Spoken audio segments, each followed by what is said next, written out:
Baik, selamat sore, saudara-saudariku yang terkasih, yang Selamat cantik, yang sore, ganteng, Pak.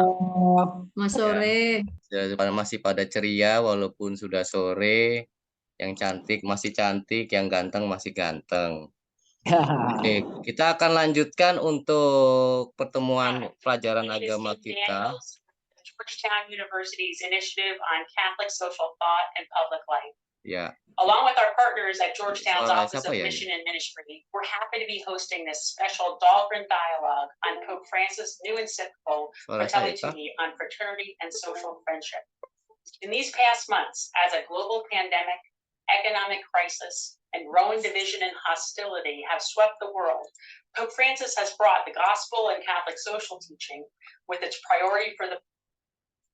Oke, nggak permisi, langsung ngomong sendiri dia.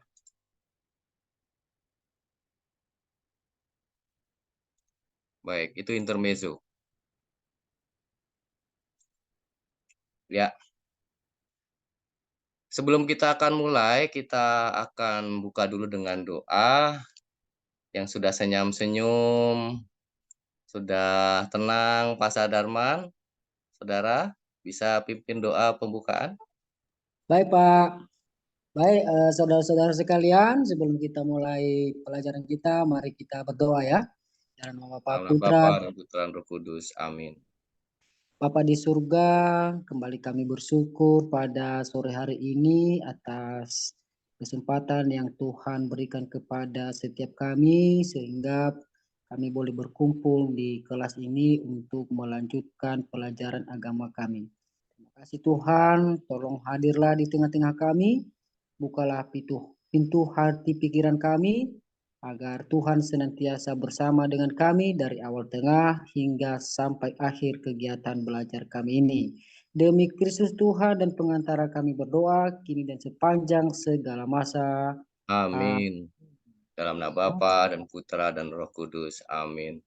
Terima kasih saudaraku yang ganteng atas doa pembukaannya. Amin, Pak. Baik, kita akan mulai pembelajaran pada hari ini. Temanya tentang gereja dan dunia. Ada yang masih ingat pelajaran sebelumnya?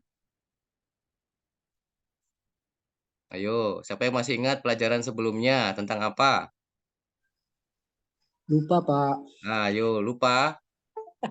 Nah, Mbak Puji, Mbak Puput, masih ingat pelajaran sebelumnya kira-kira apa? Ayo. Udah lupa juga, Pak. Udah banyak libur. Banyak libur, udah lupa ya? Baik. Iya. Oke, kita ingatkan sedikit bahwa pelajaran sebelumnya, ya, kita ya belajar tentang karya-karya pastoral gereja, tugas-tugas karya pastoral gereja, ya. Nah, maka nanti kita akan coba perdalam apa yang menjadi tugas-tugas karya pastoral gereja dengan kaitan dengan tema gereja dan dunia. Nah, tujuan pembelajaran kita pada sore hari ini itu berkaitan dengan kemampuan para peserta didik untuk bisa memahami hubungan gereja dan dunia, ajaran sosial gereja, hak asasi manusia dalam terang kitab suci dan ajaran gereja, dan pada akhirnya harapannya para peserta didik dapat mengambil bagian mewujudkan dalam masyarakat kriteria ketercapaian tujuan pembelajaran agar diharapkan para peserta didik mampu membangun pemahaman akan hubungan gereja dan dunia, serta dapat melaksanakan perwujudannya dalam hidup sehari-hari di tengah masyarakat. Nah, untuk awal, saya akan bertanya 3 hal. Nanti yang bisa menjawab ada poin nilai plus-plus. Ya. Kira-kira apa sih yang menjadi makna hubungan gereja dan dunia? Siapa yang bisa berpendapat?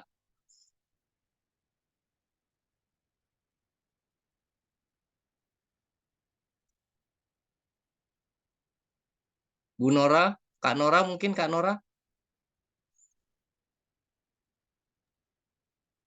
Maaf Pak, coba diulang lagi apa pertanyaannya? Waduh, ya coba perhatikan ya. Apa makna hubungan gereja dan dunia yang Kak Nora tahu?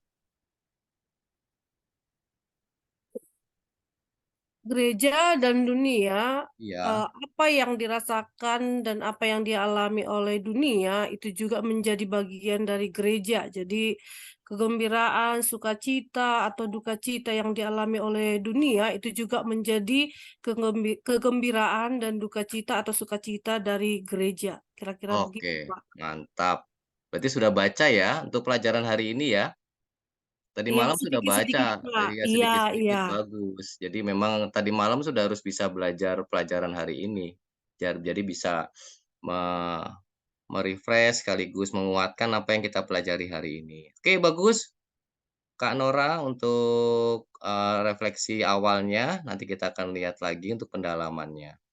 Terus kira-kira apa sih makna ajaran sosial gereja yang dimengerti atau yang sudah apa namanya eee eee, dipahami sebelumnya?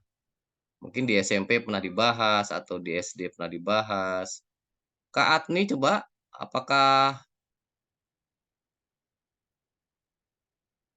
makna ajaran sosial gereja yang Kak Adni tahu dulu deh, nggak apa-apa. Ya, baik Pak.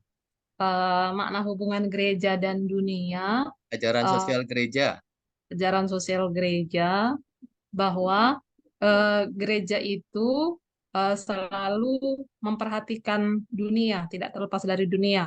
Tentang kehidupan atau situasi yang terjadi, gereja ikut hadir. Misalnya dalam hal ketidakadilan, gereja hadir di situ untuk memberikan keadilan dan memberikan kesaksian tentang keadilan itu sendiri. Itu aja, Pak. oke, kata kunci yang dominan keadilan. Berarti sudah baca juga kayaknya semalam ya, pelajaran hari Eh, ini. Good, ya bagus bagus. Oke, eee, tentang hak asasi manusia, ada yang sudah membaca semalam mungkin? Kak Puji, Pujiani, ayo Kak Pujiani, mungkin hak asasi manusia dalam terang kitab suci, apa yang diketahui?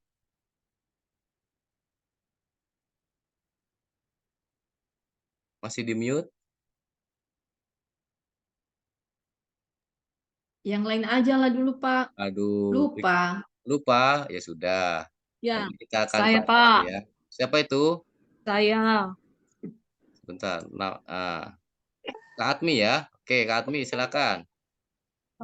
mencoba ya, Pak, ya. Ya, Makna hak asasi manusia dalam terang kitab suci dan ajaran gereja bahwa manusia itu sudah mempunyai hak asasi mulai dari dalam kandungan seorang ibu. Itu aja, Pak. oke. Good good good. Nanti kita akan perdalam lagi apa yang menjadi makna hak asasi manusia dalam terang ajaran kitab suci dan ajaran gereja. Kita akan lanjutkan. Eee, saudara-saudaraku, saya akan ajak kita pada satu pengamatan masalah sosial, karena kita nih baru saja selesai era post post-Covidisme ya, post-Covidisme ya. Ada artikel yang nanti bisa kita pelajari di sini. Nanti mohon tanggapannya yang belum. Iya, ini dia. Oke.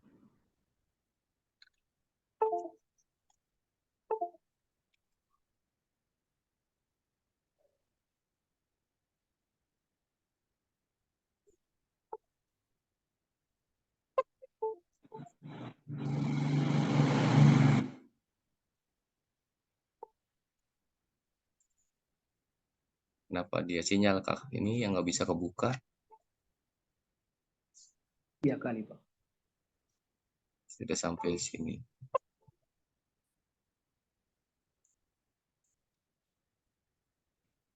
Oke, karena mungkin ada kendala sinyal, kita coba yang manual saja ya.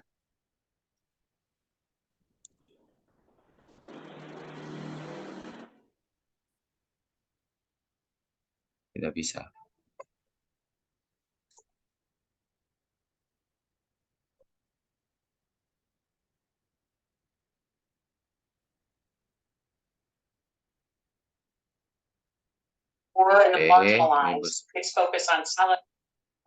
Ya, intermezzo lagi.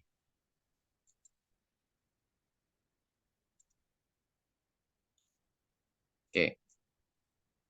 Ada penelitian yang diungkap oleh salah satu mahasiswa ketika mencoba melihat angka kemiskinan dan pengangguran, ya.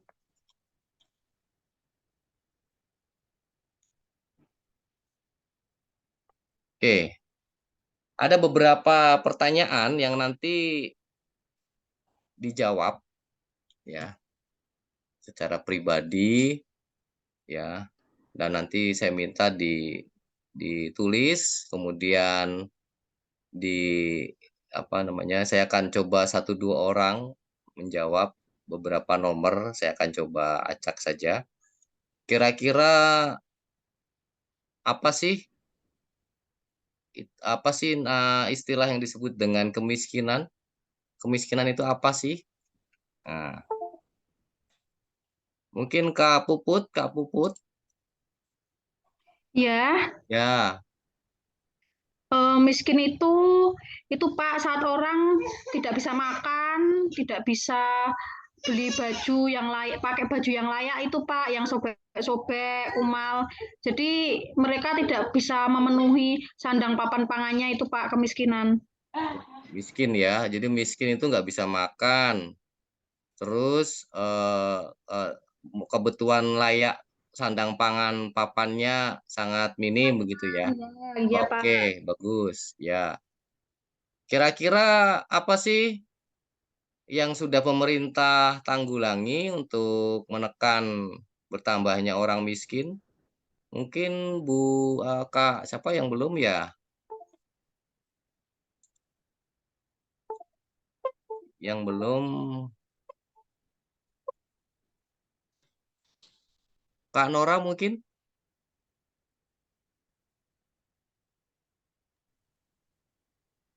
Apa yang Yang dilakukan oleh pemerintah tadi ya, Pak? Apa iya. yang dilakukan pemerintah untuk menanggulangi itu ya, kemiskinan? Ya. Oh, dengan memberi bantuan-bantuan untuk seperti sekarang ini ya, Pak. Bantuan-bantuan ada bansos, ada juga untuk pendidikan, ada untuk masyarakat, kira-kira begitu, Pak. Oke, ya bagus. Terima kasih. Jadi memang ada beberapa bantuan yang dikucurkan oleh pemerintah untuk meminimalkan efek atau dampak ya bertambahnya kemiskinan dan pengangguran. Tapi ya tetap saja karena masih sangat di bawah harapan dari total yang berdampak, tapi minimal ada usaha dari pemerintah untuk membantu warga negaranya. Dan ini juga ternyata nggak cuma tanggung jawab pemerintah, tetapi juga setiap warga negara, sesama saudara juga harus saling tolong-menolong. Oke, itu untuk beberapa diskusi ya, karena waktu kita terbatas, kita ambil beberapa contohnya saja. Oke. Nah, ini kelihatan tidak? Kayaknya nggak kelihatan ya. Silau sepertinya ini. Sebentar, saya Silau coba. Pak. Silau ini saya coba bikin yang gelap. Oke. Ini juga sepertinya harus dibikin gelap.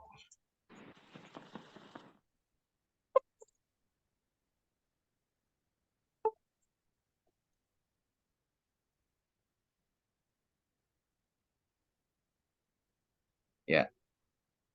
Jadi apa sih hubungan gereja dan dunia atau pandangan gereja terhadap dunia sebelum Konsili Vatikan kedua? Bahwa gereja sebelum Konsili Vatikan kedua Konsili Vatikan kedua ini salah satu konsili yang tersingkat, konsili yang hanya 3 tahun.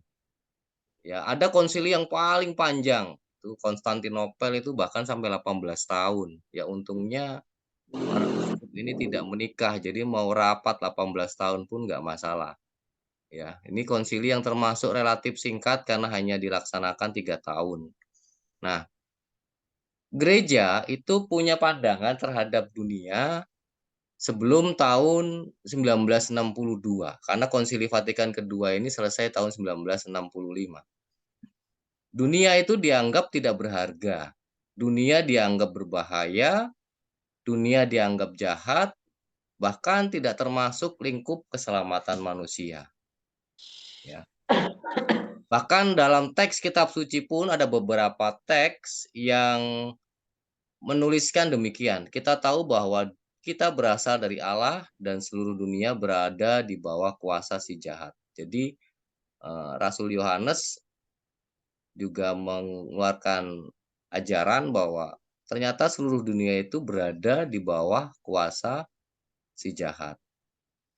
Lalu dalam tulisan Rasul Paulus kepada jemaat di Roma juga sama, mirip-mirip, bahwa janganlah menjadi serupa dengan dunia. Jadi dunia ini kesannya negatif. Dan beberapa teks ya bahwa dunia ini berdosa, bermusuhan dengan Allah, tetapi ya dunia telah dikalahkan oleh Kristus dalam penebusannya. Nah, seperti itu. Oke. Kemudian apa sih perubahan cara pandang gereja terhadap dunia? Itu berubah total 180 derajat setelah Konsili Vatikan kedua. Konsili Vatikan kedua bahkan menegaskan dalam dokumen Gaudium et Spes yang disingkat dengan GS. GS ini bukan merek aki ya, tapi kalau mau ngehafal itu kadang-kadang kita harus kan ini kan bahasa lain ya, bahasa Latin, supaya ingat gitu ya. Ya, oh GS, aki, oh itu Gaudium et Spes. Jadi dikaitkan dengan kalimat atau kata-kata yang nggak jauh dari hidup kita.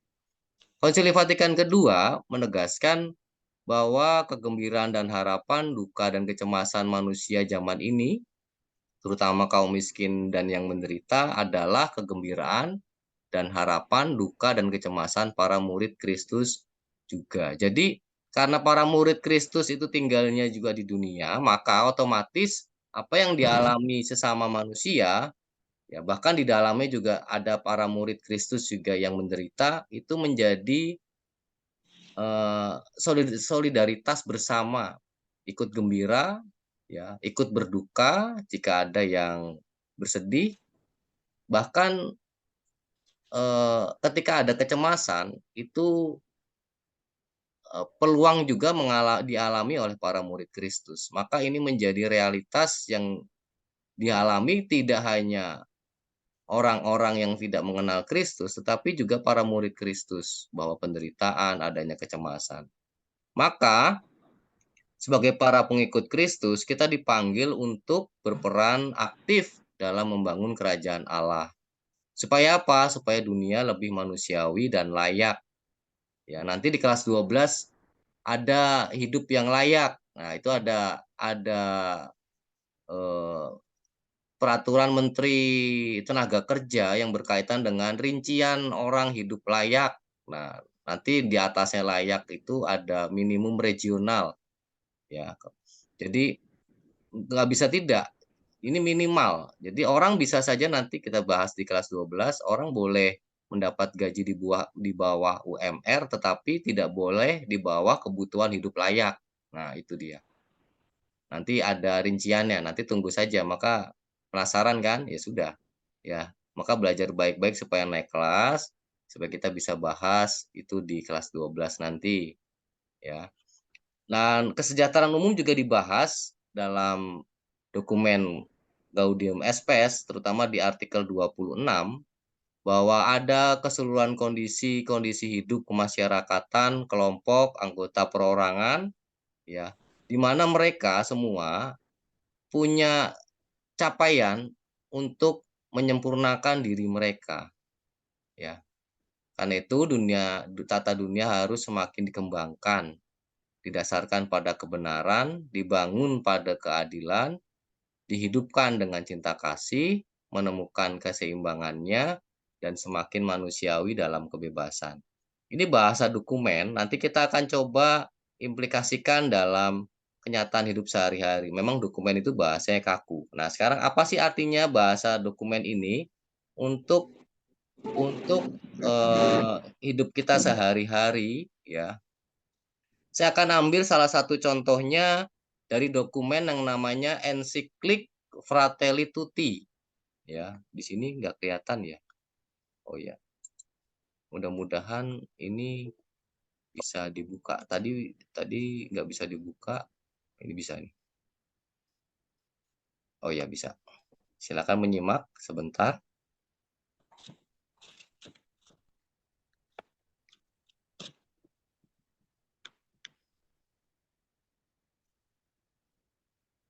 Bukan ini ya yang kita simak ya, ini intermezzo. Ini bukan dokumen Fratelli Tutti nih. Nah, yang dokumen yang ini. Iya. Fratelli Tutti, brothers and sisters all, is a letter from Pope Francis urging us all to build a better world based on fraternal love. In the letter, he writes, "For years, it seemed that we had learned a lesson from our many wars and disasters, and we were working together towards a shared dream for the future of our global family, overcoming divisions and working towards peace. But we have allowed dark clouds to form over our shared dream, and things are now beginning to go backwards. We are growing distant from one another, seeing others as competitors or enemies. We are building a culture of walls, walls of the heart and walls on the land, that stop us from meeting with other people and other cultures. And even though our world is becoming more connected, we have stopped listening to one another. We interrupt and disagree with what others have to say before they've even finished saying it, denying people the right to have a different opinion. We have stopped seeing each other as sisters and brothers. This is why a new way is needed. It is a time to dream a new dream, a dream where we no longer see each other as competitors or enemies, but as part of a single global family, where we treat everyone as a sister or brother. Fraternal love means caring for every man and woman, young and old, with the same care as the Good Samaritan, who refused to walk by and ignore the injured man as other people have done. He saw the injured man not as an outsider, but instead as a brother. Fraternal love goes beyond all boundaries, calling us to reach out and to help others in need, no matter how far away they are or which group of people they belong to. We cannot ignore suffering, cannot allow anyone to go through life as an outcast. In the face of suffering, our only way forward is to act like the Good Samaritan, no longer asking, who is my neighbor, but instead becoming neighbors to all, bending down to touch and heal the wounds of others. In the depths of every heart, love creates bonds and draws us out of ourselves and towards others. Fraternal love shatters the walls that keep us separate. In their place, it builds bridges and treats everyone as a neighbor. Let us ask God to prepare our hearts to encounter our brothers and sisters. Let's create a culture of encounter. This means that we approach, speak, listen, and come to know and understand one another in all our diversity. If we are to build a better world, we cannot build this dream alone. We need to dream together. Oke. We need to dream together. Itu kata kunci yang penting. Saya tidak tampilkan semua, nanti kalau waktunya cukup kita tampilkan semua. Kita perlu bermimpi bersama untuk bekerja demi kebaikan semua orang. Ini penting sekali, baik sekali Kak. Bapak Paus mengungkapkan ini bahwa tidak hanya menjadi tugas dan tanggung jawab umat Kristen, tapi kalau mau mimpi baru, maka ciptakanlah orang-orang Samaria baru era modern. Jadi ada satu keluarga yang disebut oleh Bapak Paus satu keluarga global, ya, lintas agama. Karena apa? Karena punya keinginan bersama untuk mari mengatasi masalah ini secara bersama. Ini salah satu ensiklik ekumenis yang dihasilkan oleh para Bapak Paus, ya, yang di era sekarang, ya, bagaimana kita bisa kok menciptakan sebuah kondisi yang lebih baik, yang layak dengan perjuangan bersama. Maka kalau dulu ada yang disebut dengan saudara seiman, ya, maka sekarang dikembangkan lagi ada yang disebut dengan satu keluarga universal atau global. Yang ini diharapkan mampu diciptakan oleh setiap manusia apapun agamanya. Supaya mimpi itu bisa diwujudkan. Mimpi tidak hanya sekedar mimpi, tapi menjadi inspirasi untuk mewujudkan sesuatu yang lebih baik dan layak. Itu yang menjadi ensiklik Fratelli Tutti. Oke. Sebagai penutup, kita akan lihat apa sih yang menjadi tujuan dari ensiklik ini. Bahwa ensiklik Fratelli Tutti ini salah satu ensiklik sosial yang tujuannya promosi aspirasi universal persaudaraan dan persahabatan sosial. Jadi yang mendorong bagaimana kita bisa bersaudara dan bersahabat dengan semua orang, apapun agamanya, apapun latar belakangnya. Ada kalimat yang membuat saya terenyuh itu apa ya? Terenyuh itu bahasa Bataknya apa ya, Bu ini? Terenyuh itu. Tersentuh hati gitu ya, Pak. Iya, apa bahasa Bataknya? Biar kita Bahasa belajar. Bataknya nggak tahu. Roibana apa? Berkaitan dengan jiwa, dengan perasaan, ya, bahwa Roha-roha. Roha, Denggan, ya. Kalau bahasa Jawanya apa, Bu Siska? Ya, kita punya kepekaan dengan orang lain tuh bahasa Jawanya apa? Biar Pak Sadarman belajar bahasa Jawa juga. Ayo. Itu ya Pak, bukannya. Nah, apa itu? Ayo. Kepekaan dengan orang lain, bahasa Jawanya apa? Ayo. Nanti PR kalau gitu nanti nih. Ya. Baik, jadi ada kata kunci yang saya terkagum-kagum dengan inspirasinya Bapak Paus. Kita harus mencintai semua orang tanpa kecuali. Memaafkan tidak berarti impunitas. Impunitas itu apa ya? Ada yang tahu nggak impunitas?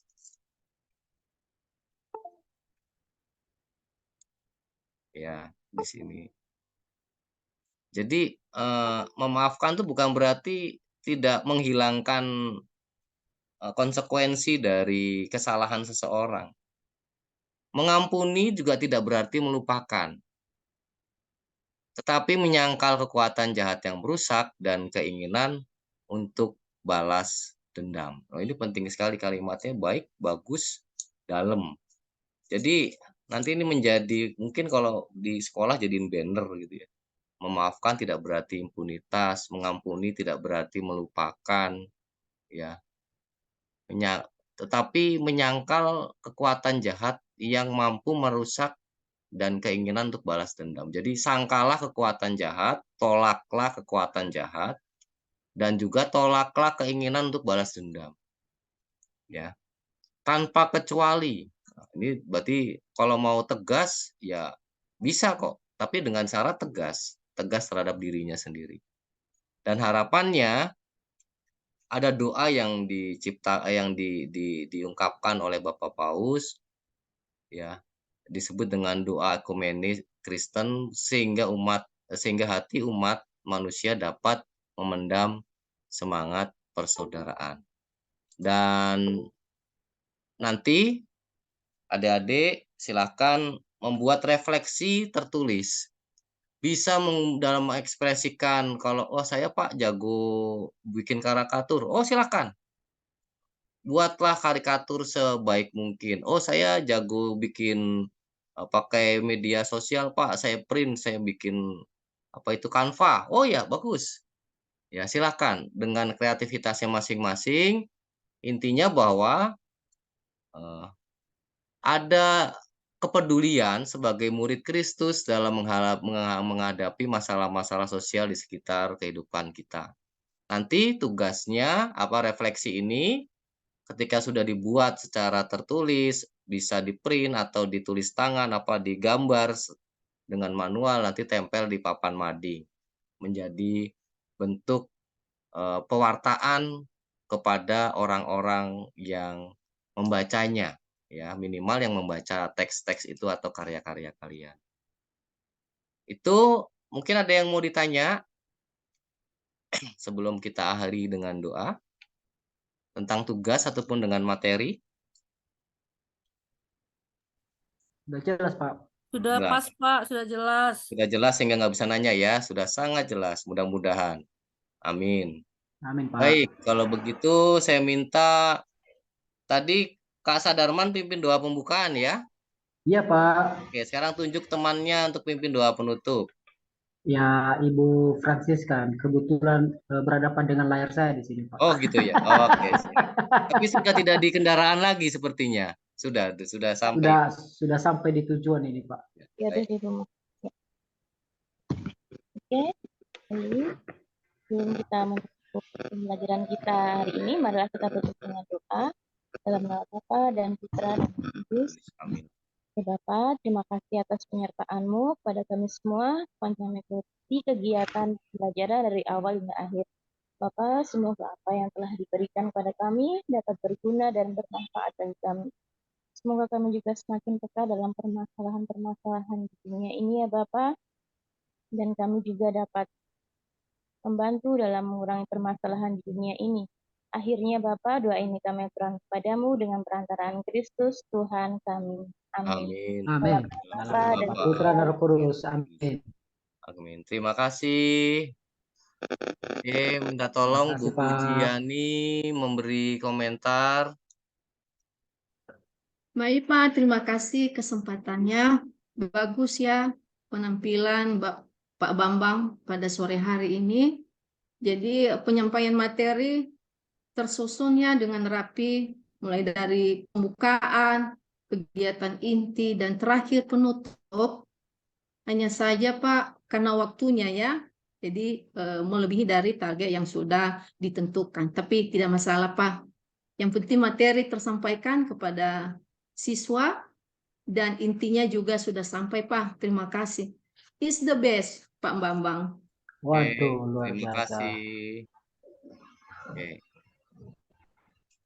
Terima kasih. Saya akan tutup rekaman.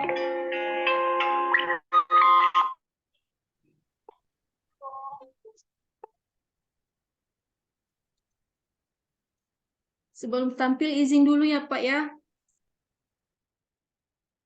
Sebentar dulu. Ini saya belum stop rekamannya ini.